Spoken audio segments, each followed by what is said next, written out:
All right, what's up team? Justin, the WOD Nutritionist back. A little hiatus from the YouTube channel, but craziness, of course, at the CrossFit Games, everything going on, and so we're back. James Sprague, CrossFit Games champion. Been working with James for about 5 years, from a knee injury coming up as a teen, and finally not only made it to the CrossFit Games, as a second year wins the CrossFit Games. And so for James, I'm gonna go over some of the main components of what this took from my end, from his end, and a complete team effort to help him not track macros and also get his nutrition on point enough to win the CrossFit Games. And so James is an amazing athlete, very, very determined. And I'm gonna go over the steps that we took from our journey 5 years ago all the way to his victory, and an entire sequence that gives you, and hopefully, the belief that you don't have to track macros either. CBG has helped 10,000 plus athletes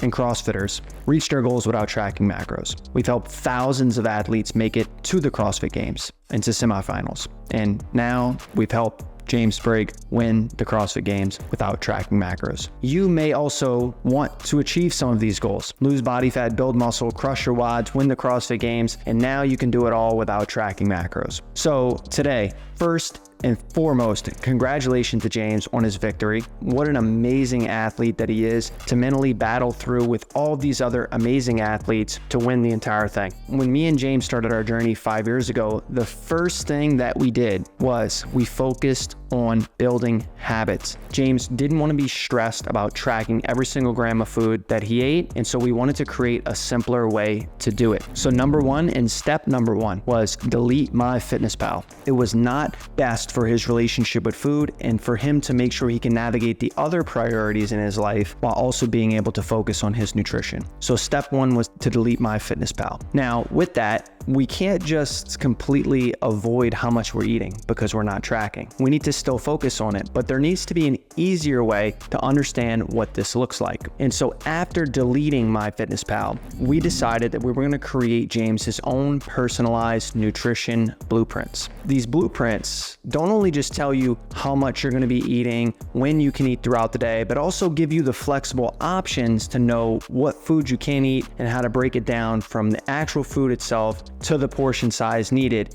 to fit your blueprint and to reach your goals. And so what we did from the beginning was understand entirely James's lifestyle, what time he was waking up, going to sleep, working out, and made sure that we revolved food around that lifestyle so he can build the habits necessary. James told me that when he was tracking macros, he was actually random throughout the entire day, and he was just having a certain amount of macros at the end of the day that were left, and that was causing him to just feel stressed and feel like tracking macros was a part-time job. So when we created the blueprints, we understand the exact portion sizes he needed around his training to recover properly and to fuel properly for his training sessions. So step one, delete MyFitnessPal, and two, come up with our blueprint strategy that allowed James to know exactly what he's eating so he didn't have to track macros. Now, step three for James was we knew we couldn't just focus on nutrition when he was about to go to the CrossFit Games. We had to focus on it well before that. And so our strategy, just like you don't get better from one workout session, you're not going to get better from one healthy meal. So we knew that consistency for him was going to be key, and we implemented this strategy way before we ever thought about him making the CrossFit Games. And so the things that he eats on a daily basis, in between training sessions, in the morning and at night, that helps him fuel and recover from the workouts he does is extremely, extremely important. What you eat this week and how well you do with hitting your numbers, hitting your portion sizes is going to dictate how you perform next week and the week after and the week after. And so knowing that we need to focus on off-season nutrition as much as in-season nutrition was absolutely key, because it's the same thing. If you just focus on nutrition when the open's going to come around, you're not going to get as much benefit. Same as just starting to work out when the open comes around and taking off the whole off-season.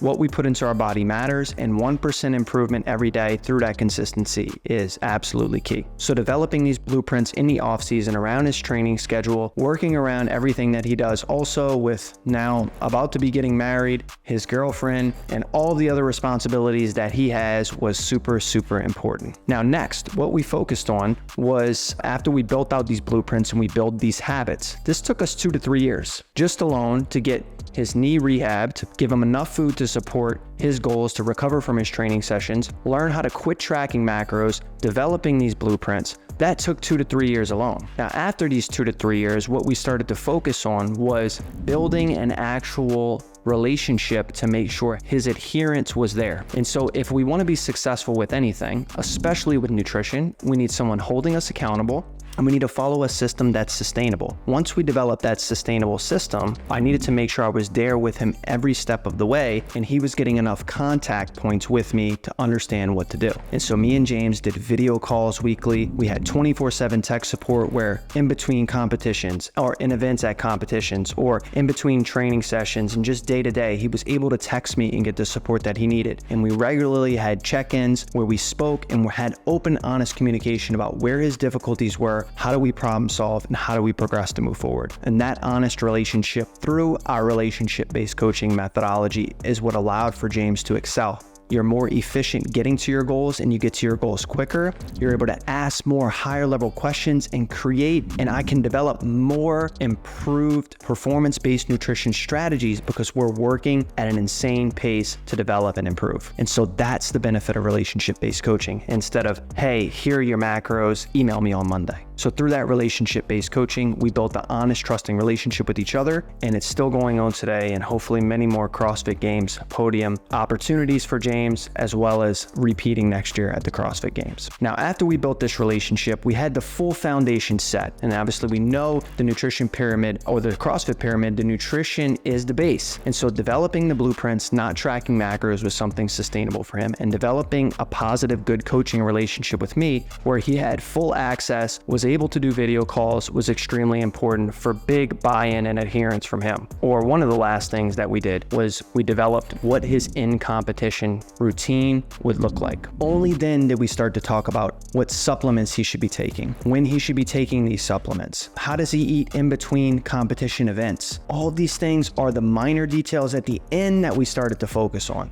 Because if we didn't have the habits developed, the blueprints designed, the building and creation of changing those blueprints to make sure it reflects his goals as he was building muscle over time to recover properly from his workouts, and didn't develop that relationship, we wouldn't even have a chance, or it wouldn't even matter whether he had the right number of intra-workout carbs between events, because all of those things matter so much more. Now, once James was able to show and prove to me that he was able to incorporate all of those aspects, then we focused on in competition, how much to eat and when, and what are those 1% edges that he could have when he's out there. What James's in competition looked like is the week set up before the games, we made sure we developed a plan. We wanted to know where he was staying. Did he have access to a full kitchen? Was he using a meal prep company? And what foods, both in between events as well as liquids, did he need to make sure that he had enough to eat? Because that is the main struggle for athletes. They don't eat enough. And so we developed a plan around that. I developed blueprints around that for in competition. And this is very much what they look like. But week before, out from the competition, we incorporated Pedialyte. We mixed it in with water. We didn't mix it directly with water, but we drank water and we also drank Pedialyte. That way we knew he was getting the right electrolytes in his system. Sodium, magnesium, potassium, all things that are very, very important for athletes, as athletes lose that through their sweat.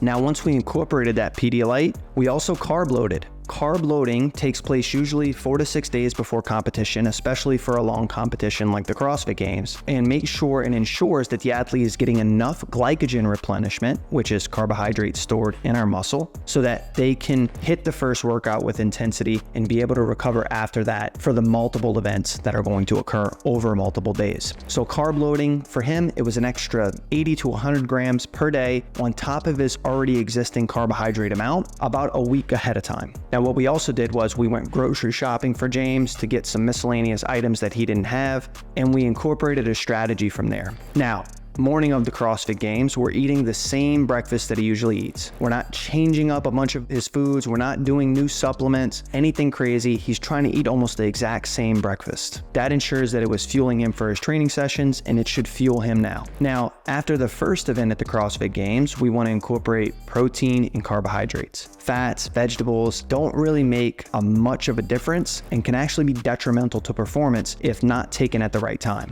So fats and vegetables are for nighttime, we incorporated protein and carbohydrates throughout the day. We made sure we had multiple carb sources available for him. Low fiber fruits, Uncrustables, Pop-Tarts, gummy worms, things that were quick digesting carbohydrates, as well as Gatorade, carbohydrate powder, and protein powder. Now, if we had enough time between events, we got in an actual solid meal that also had a solid protein source, but other than that, we're constantly trying to eat almost as much as possible in between events. Before events, if he was able to eat a little bit more carbs, 30 to 50 grams, quick digesting carbs, awesome, and then we'd go into the next event and do the exact same thing on repeat. Things had to be available when you're at an event like this, or maybe you're planning to do a competition somewhere at some point. Maybe not the CrossFit Games, but something similar, in-house competition or a local comp. These are some tools that you can take with you. At night, that's when we packed in the fat and the vegetables, as well as more protein and carbs, and then we repeated this on the daily. An additional tip that we use is in between a Part A and Part B, like the last event at the CrossFit Games, for example. Part A, Part B, we needed to get some carbs in between those two amounts. That indicates and lets the body know that fuel is coming. Some liquid carbs like Gatorade that he could just take a couple sips of and he can push in that last event. And as you've seen at the CrossFit Games, he was able to push hard in that last event, and these extra little bit of carbs helped him make his body feel safe that he could push harder because fuel was coming. So these are the in-competition strategies and tips we used. There's a lot more to it, but that's a brief overview. But making a plan is very, very important. Sticking to that plan and being consistent,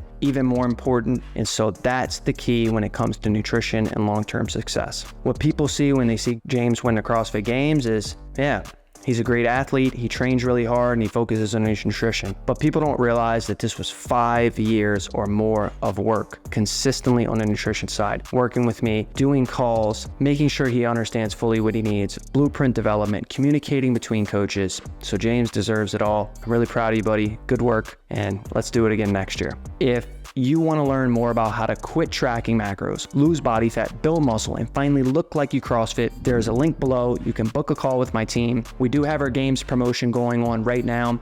Take advantage, and I'll see you soon.